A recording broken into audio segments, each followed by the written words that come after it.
5 demon slayer myth जिन्हें अब तक तुम सच मान रहे थे, जैसे मुराटा गैलेक्सी ब्रीदिंग को यूज करता है और नेजुको ब्लू स्पाइडर लिली का सूप पीती थी। हाँ भाई, ये सच नहीं है। ना तो नेजुको ने कभी ब्लू स्पाइडर लिली का सूप पिया और ना तुम्हारा ये मुराटा गैलेक्सी ब्रीदिंग यूजर है।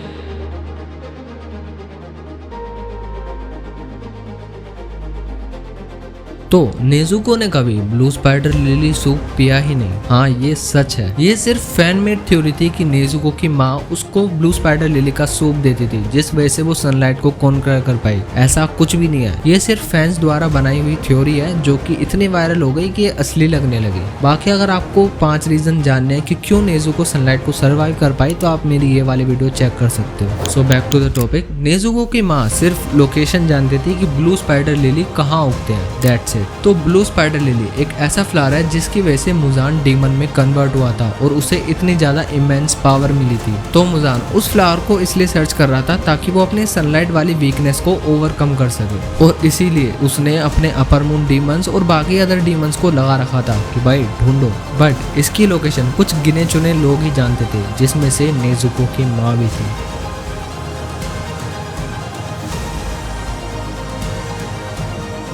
अब तुम्हें क्या लगता है, डूमा सच में ब्लू स्पाइडर लिली की लोकेशन जानता होगा? मुझे नहीं लगता, क्योंकि अगर ऐसा होता तो इन अ सेकंड मुजान उसकी ये थॉट्स भाप लेता और मुजान को in a second blue spider lily की लोकेशन पता चल जाती और वो डूमा को वहीं निपटा देता, क्योंकि मुजान उन सभी डीमंस के थॉट्स पढ़ सकता है जिसके अंदर भी उसका ब्लड है। तो अगर ऐसा होता तो वो कब का ब्लू स्पाइडर लिली ढूंढ चुका होता। तो ऐसा कुछ भी नहीं है, इसको सच मानना छोड़ो अब।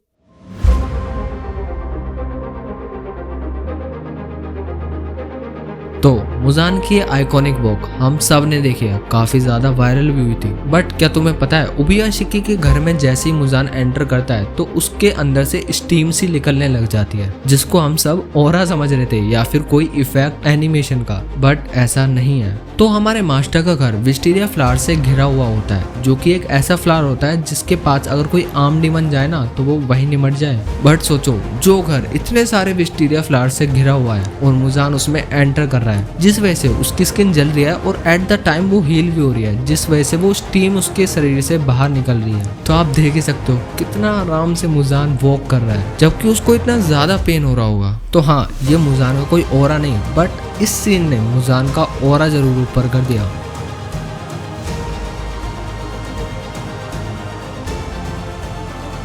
वो तो पास्ट याद आ गया, वरना अकाजा, तानजीरो और ग्यू की वहीं कवर खोद देता। क्या आप भी अब तक यही सोच रहे हो? हाँ भाई, ये भी मिथ ही है तुम लोगों का, क्योंकि तानजीरो और ग्यू ने वैसे फिजिकली तो नहीं बट मेंटली अकाजा को जरूर हरा दिया था। अब याद करो, जब भी कोई डीमन नियर टू डेथ होता है तो उसको अपना पास्ट याद आता है। ये सब हमने बाकी अपर मून डीमंस की डेथ के दौरान भी देखा था। हाँ, ये राइटर और एनिमे वालों का फ्लैश बैक बताने का तरीका भी हो सकता है। बट यहाँ एक चीज और है कि जब भी अपर मून डीमंस हार रहे होते हैं या फिर वो वैसे भी फाइट में हार रहे होते हैं, तो उनको उनका पास्ट याद आता है, जो कि अकाजा के सीन में भी हुआ था, जिस वजह से फिर अकाजा अपने आप को रीजनरेट करना छोड़ देता है। तो बेशक वैसे ग्यू और तानजीरो अकाजा को कॉम्बैट फाइट में ना हरा पाए हो, बट उन्होंने उसको मेंटली हरा दिया, जिस वजह से वो डायरेक्टली तो नहीं but indirectly they won the fight.